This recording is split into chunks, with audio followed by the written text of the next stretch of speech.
Alors, nous sommes au congrès du PCF où il a été question d'Europe et des prochaines élections européennes. Quelle campagne vont mener les communistes dès lundi matin ? D'abord, les communistes sont en campagne. Ils sont en campagne européenne. Nous avons décidé de nous lancer tôt dans cette bataille parce que nous considérons que les enjeux européens sont des enjeux absolument essentiels.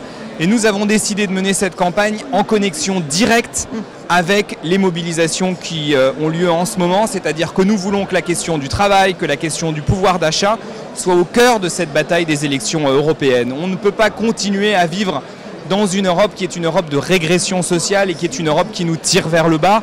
L'Europe, ça ne peut pas continuer à être l'austérité et la concurrence. Et donc nous allons porter l'idée que l'Europe doit au contraire porter le progrès social. C'est le combat que nous allons mener dans cette bataille des européennes. Alors concrètement, vous en parliez, la colère s'exprime en ce moment. On l'a encore vu ce week-end avec les mobilisations. Il y a aussi des appels à mobilisation des syndicats pour le 1er décembre notamment. Quelles propositions concrètement vous allez défendre dans cette campagne ?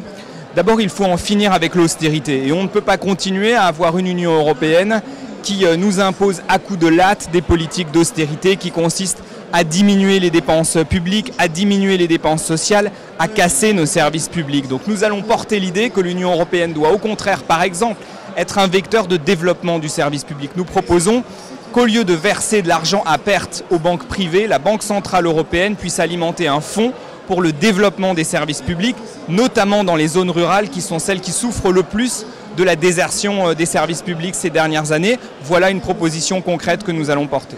Alors parmi ces propositions, on sait que certaines sont en débat, y compris à gauche en France et au-delà en Europe.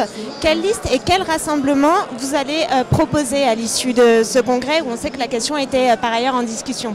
Nous souhaitons un rassemblement le plus large possible, à la fois avec les forces politiques qui, comme nous, sont de gauche mais rejettent la construction européenne actuelle, et puis aussi avec des forces sociales. Vous savez, nous aurons sur notre liste par exemple Marie-Hélène Bourlard, c'est l'ouvrière de Merci Patron, celle qui a tenu tête à Bernard Arnault. Même moi je trouve que c'est un symbole très fort. Ce serait la première fois qu'une ouvrière rentrerait au Parlement européen. Quand on sait qu'au Parlement européen actuellement il y a 3 ouvriers sur plus de 700 eurodéputés, je crois que ça donne l'ampleur de ce qu'il y a à faire pour qu'on ait enfin des voix ouvrières qui puissent s'exprimer au Parlement européen et qui portent les intérêts du monde du travail si mal représentés aujourd'hui.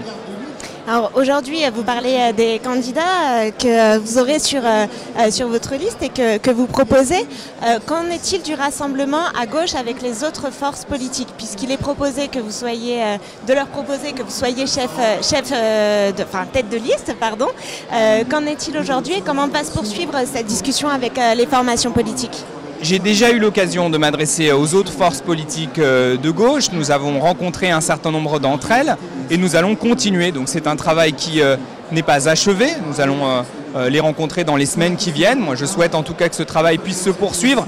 Mais d'ores et déjà nous sommes en campagne. Et le message qui ressort de ce congrès, c'est l'envie d'entrer en campagne avec nos propositions, avec déjà un certain nombre de candidatures. Je pense aussi à nos eurodéputés sortants Patrick Le Yarrick et Marie-Pierre Vieux.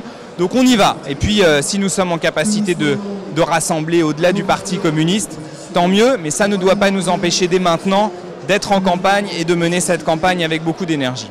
Merci Yann Bressin. Merci à vous.